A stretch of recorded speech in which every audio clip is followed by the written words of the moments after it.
وجاء إخوة يوسف فدخلوا عليه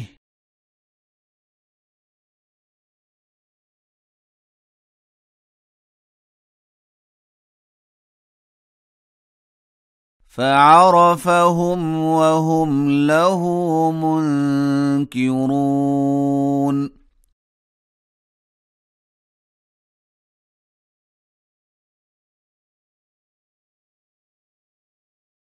ولما جهزهم بجهازهم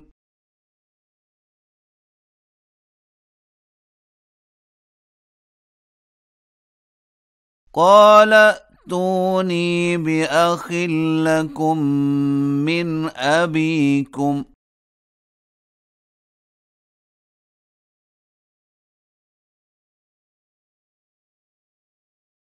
ألا ترون أني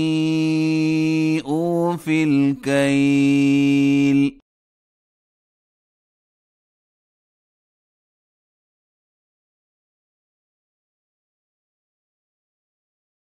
وأنا خير المنزلين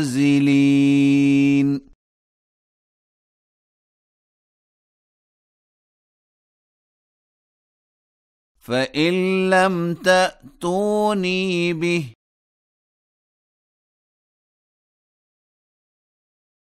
فلا كيل لكم عندي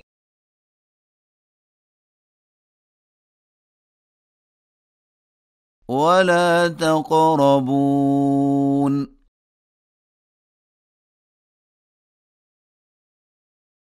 قالوا سنراود عنه أباه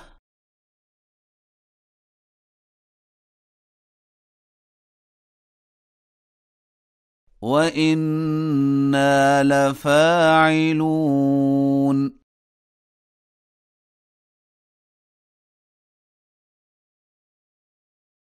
وقال لفتيانه اجعلوا بضاعتهم في رحالهم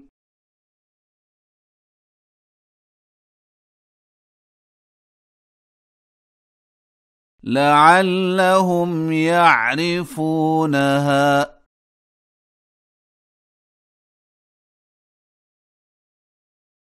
إذا انقلبوا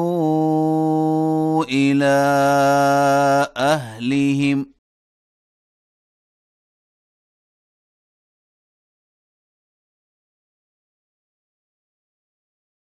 لعلهم يرجعون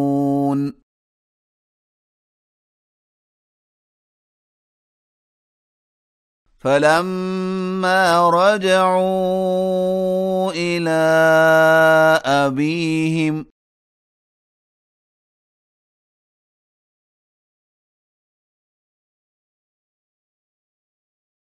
قالوا يا أبانا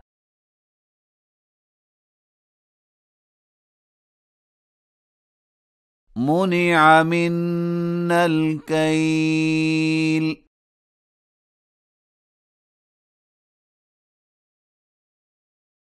فأرسل معنا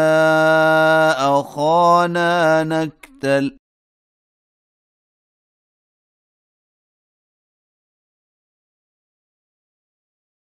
وإنا له لحافظون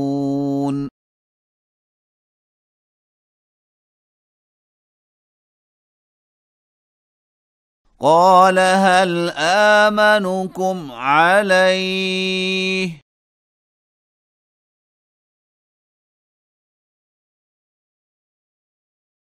إلا كما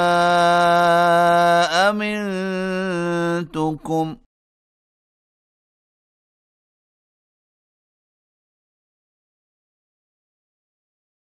على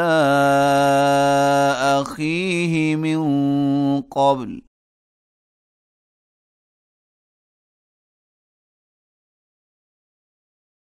فالله خير حافظا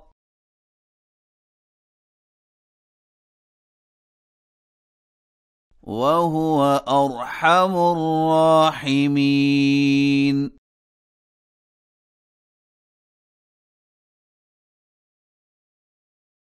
ولما فتحوا متاعهم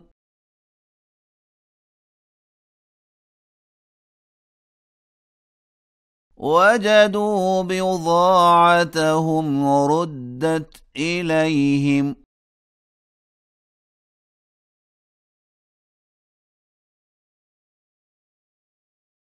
قالوا يا أبانا ما نبغي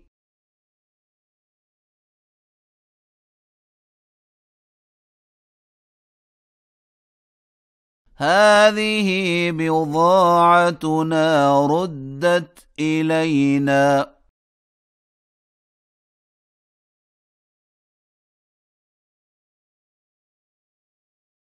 ونمير أهلنا ونحفظ أخانا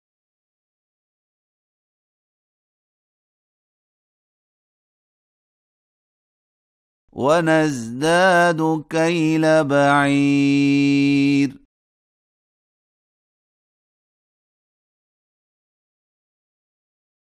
ذلك كيل يسير.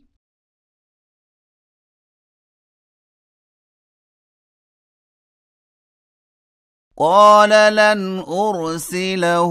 معكم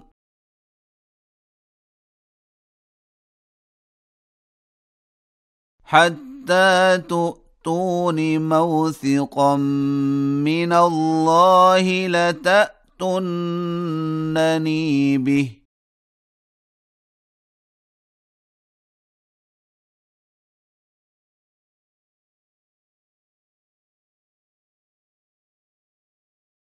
إلا أن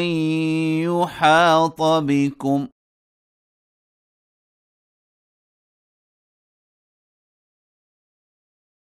فلما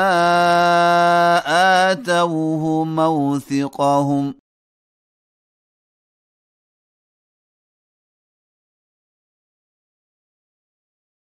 قال الله على ما نقول وكيل.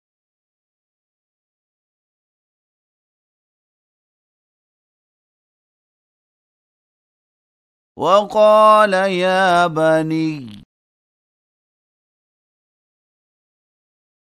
لا تدخلوا من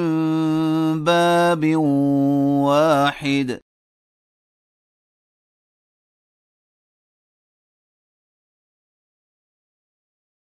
وادخلوا من أبواب متفرقة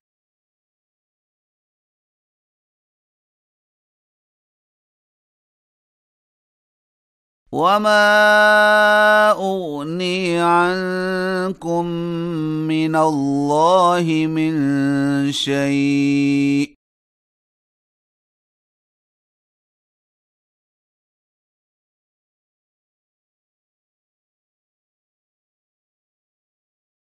إن الحكم إلا لله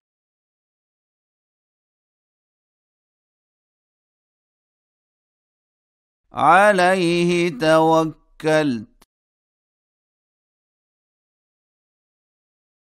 وعليه فليتوكل المتوكلون.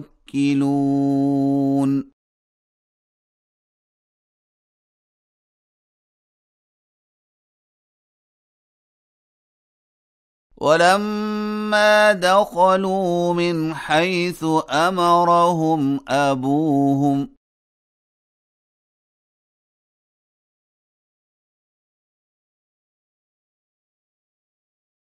ما كان يغني عنهم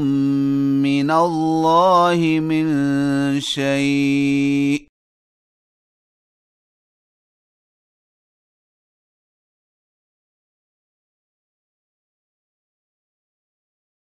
إلا حاجة في نفس يعقوب قضاها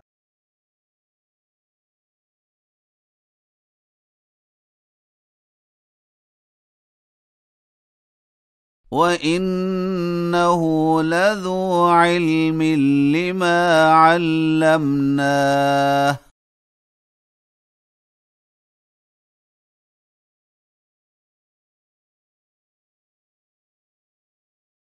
ولكن أكثر الناس لا يعلمون